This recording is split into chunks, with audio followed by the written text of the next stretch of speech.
Hello and welcome to Vermont Red Pill. So our former president Joe Biden has made his first public appearance since leaving office, and let's just say it did not go well. But if you've been paying attention for the last 4 years, and actually beyond then, you will know how it would go. It's not good. If you watch it, good luck. You may need a translator. But again, we've had a lot of experience with Biden speeches. We may be fairly good at translating them. The press thought that they were, but it was just propaganda, putting words in a complete vegetable's mouth, that, especially towards the end. They couldn't hide it anymore. So he's in Chicago and talking to a bunch of disabled people. I'm not sure, is that the American Disabilities people? But he's talking, but the music hasn't shut off yet. So he does not realize this apparently, and he just continues to talk even though there's no way anyone can hear him. I guess it doesn't matter since they won't be able to understand him either. So dude does not know what's going on, barely knows what he's saying, probably doesn't really know where he is or who he's talking to.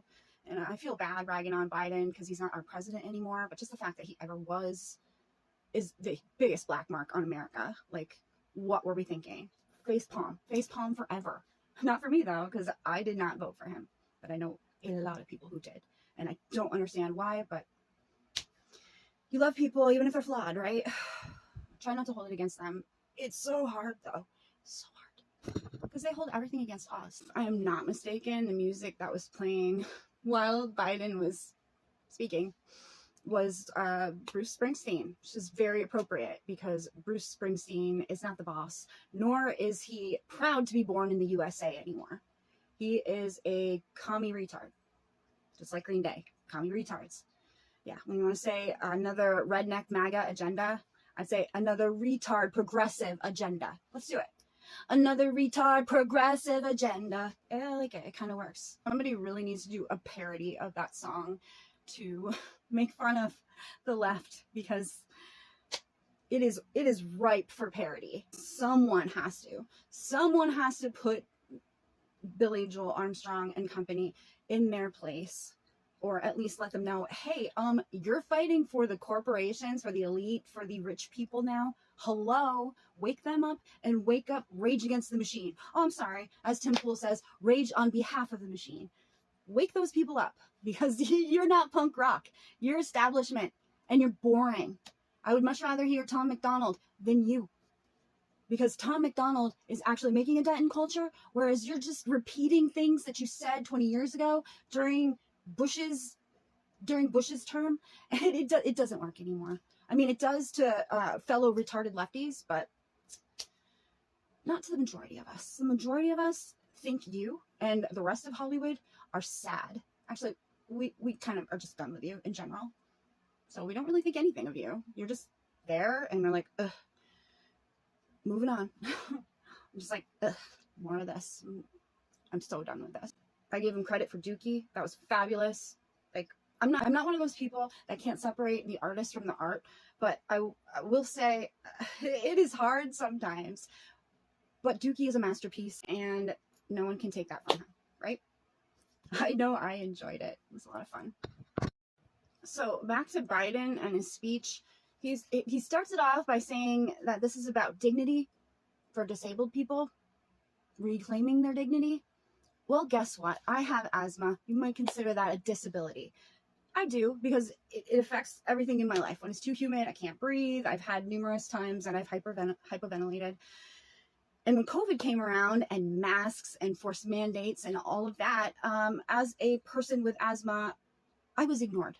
My problem was ignored completely. They did not care about people with asthma. They did not care about people who have traumatic experiences by having their faces covered all the time. When you have asthma and you put a mask over the person, if you put a mask over an asthmatic's face, they can't breathe even more than usual, because they are breathing in carbon dioxide mostly. They're breathing in their old air.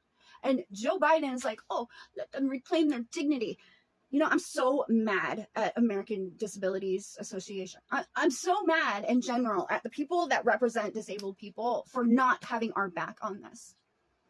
I went 2 years without being able to go a lot of places, because when I did wear a mask, which was horrible, especially in the summer. I couldn't breathe, literally.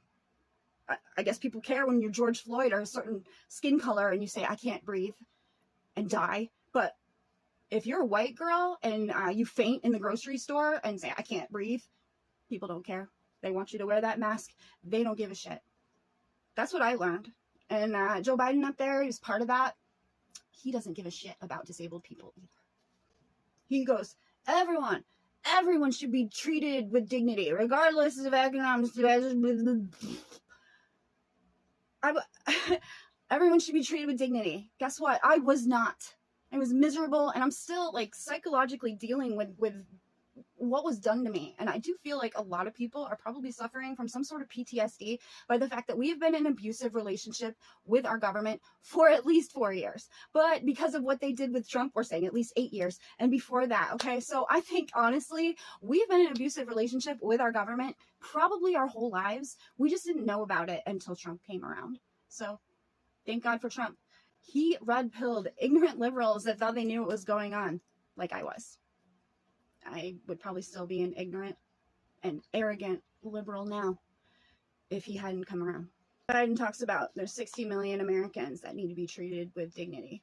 I wasn't treated with any dignity or empathy or sympathy or even a bit of understanding. I'm lucky that I had a doctor who wasn't necessarily part of like a community health system who saw through the bullshit. She saw through it all. She gave me a note saying, you know, asthma, PTSD, this girl does not need to wear a mask.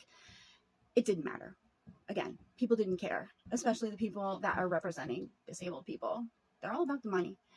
That's all they care about. Lawyers and politicians in general, that's all they care about. Money, money, money, money. And power, obviously. But, you know, money equals power, power equals money. In many cases, you can't have one without the other. That's why you gotta be careful with people that have too much money or too much power. There needs to be balance. That's something that's really missing in this world. Balance, as well as compromise. People are terrible listeners. They didn't, and I'm going to call out the left for that specifically because I don't know if they can listen. I think they get so emotionally triggered. They're not listening to you anymore. They just have this like thought process in their head, waiting for their chance to say something back to you. They don't care what you just said. They shut that right off as soon as you triggered them. And then their response was the most important thing, not listening to you. So often they only hear half an argument and they don't want to hear anything further. So I don't know if this was a problem with the school system. I don't know if this is like honestly, is it a cultural problem? Is it psychological? Is it based on the foods that we eat, the chemicals in our air, the pesticides in our food, the chemicals in our water? Really, the sky's the limit on all of this, but I would say that a lot of leftists and progressives are seriously broken, and I don't know how to fix them. Kind of feels like TDS is terminal. So, incurable? Maybe not, but the people that have it really bad, there's no hope for them. Now, there have been some exceptions, people that had raging TDS that have been woken up to the big reality slap to the face. Bill Maher, I'm looking at you. Anna, whatever your name is, from the Young Turks, I'm looking at you. I'm looking at a lot of these people. And the only reason why they changed their mind, why they've stepped into the center ring of logic and reason, is because something bad happened to them.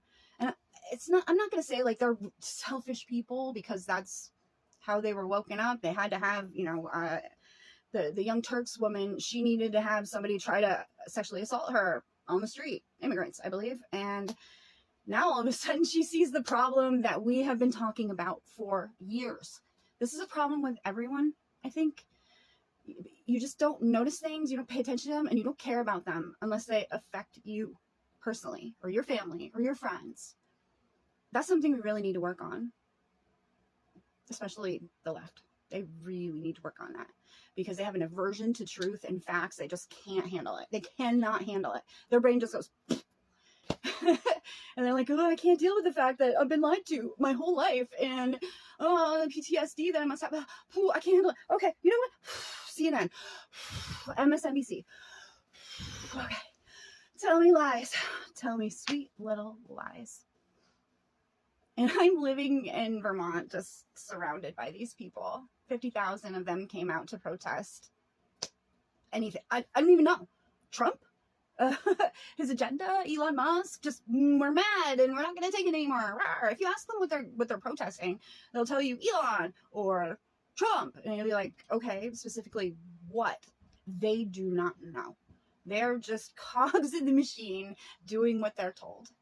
And I'm sorry, but the Nazis and all of their supporters figured it out that doing what you're told, just following orders, there's no excuse for that.